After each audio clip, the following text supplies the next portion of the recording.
Je vais commencer cette vidéo en mentionnant deux choses. Premièrement, le nombre de situations possibles avec des véhicules d'urgence est presque infini. Donc dans cette vidéo, je vais juste montrer quelques exemples de base. Et deuxièmement, il va y avoir beaucoup d'animation dans cette vidéo parce que ce sont évidemment des situations qu'on ne peut pas prévoir.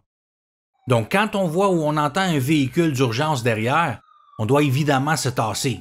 Mais de quel côté on doit se tasser va dépendre de la voie sur laquelle on est, d'où vient le véhicule d'urgence, des obstacles qui se trouvent à proximité, la circulation, etc. Quand la circulation se déplace à vitesse normale, la plupart du temps, les véhicules d'urgence vont dépasser par la gauche, vu que c'est le côté par lequel on doit dépasser. Mais ils pourraient être sur la voie de droite s'ils tournent à droite à la prochaine intersection, par exemple. En gros, ils vont utiliser la voie la plus disponible ou la voie la plus proche de l'endroit où ils doivent aller.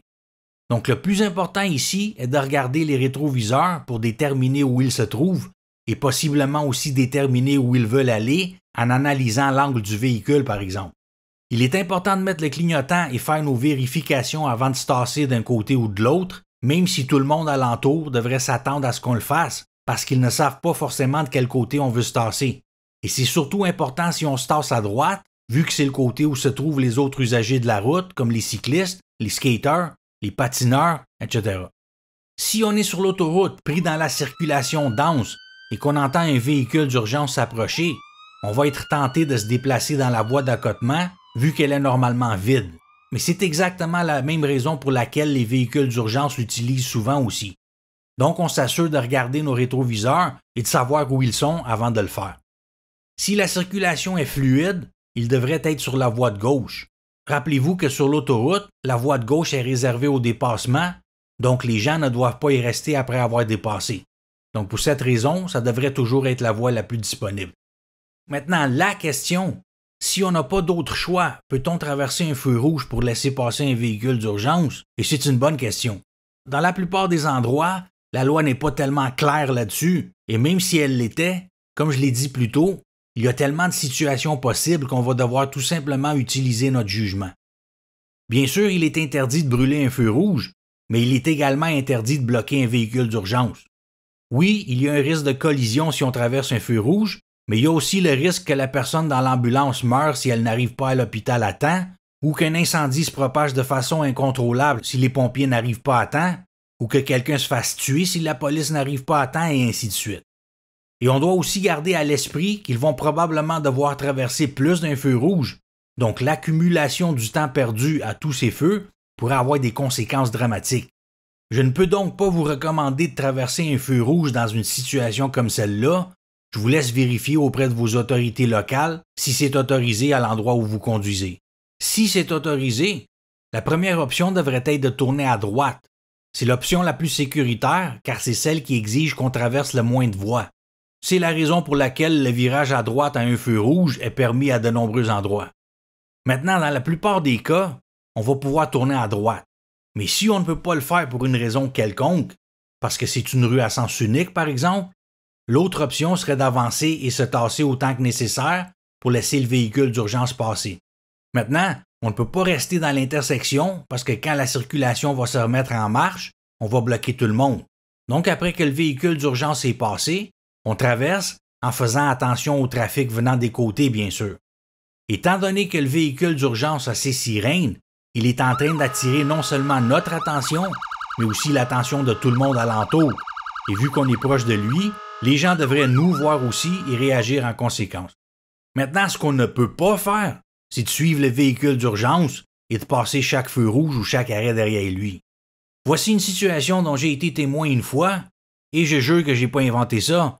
Il y a quelqu'un qui atteint un feu rouge à une intersection et il arrive une ambulance derrière lui. Il s'avance pour laisser passer l'ambulance et il s'arrête à peu près à cette position.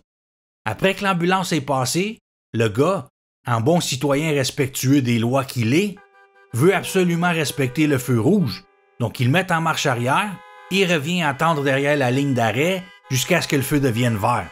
Ça frise l'indécence. Dans une situation comme celle-là, il aurait dû tout simplement continuer tout droit et libérer l'intersection alors qu'il était encore assez près de l'ambulance pour que les autres véhicules puissent le voir. Et même si on traverse un feu vert et qu'il y a un véhicule d'urgence derrière nous, on devrait se tasser et les laisser passer pour qu'ils puissent continuer à la vitesse à laquelle ils veulent aller. Une chose qu'on doit garder à l'esprit est que dans le cas d'une situation d'urgence, la plupart du temps, plusieurs véhicules d'urgence devront s'y rendre, soit du même type ou de différents types. Par exemple, s'il y a un accident de voiture, les pompiers devront peut-être s'y rendre pour aider les gens à sortir de leur véhicule. Et de toute façon, les pompiers sont les premiers répondants, donc ils se rendent presque toujours sur les scènes d'urgence. Une ambulance sera nécessaire s'il y a des blessés, et la police peut aussi s'y rendre pour s'occuper du côté légal, bloquer la rue, faire la signalisation, etc. S'il y a un incendie, il y a presque toujours plusieurs camions de pompiers qui se rendent sur les lieux. Et pour cette raison, on doit toujours faire attention avant de traverser l'intersection si on a vu un véhicule d'urgence passer. Il pourrait y en avoir d'autres qui suivent. S'ils continuent sur la rue perpendiculaire à nous, on vérifie surtout du côté où ils sont venus. Comme ici, la scène d'urgence est à gauche, donc tous les véhicules d'urgence devraient arriver de la droite. Mais s'ils tournent dans la même rue que celle sur laquelle on est, on fait attention aux deux côtés, parce que dans ce cas, il pourrait aussi y avoir d'autres camions de pompiers venant d'une autre caserne de pompiers de l'autre côté, ou d'autres types de véhicules d'urgence venant de n'importe quel côté. Et bien sûr, dans une situation comme celle-ci, il pourrait aussi arriver de derrière. En parlant de casernes de pompiers, vous avez peut-être remarqué des marques sur l'asphalte devant certaines d'entre elles. Elles indiquent qu'on ne doit pas s'arrêter dessus.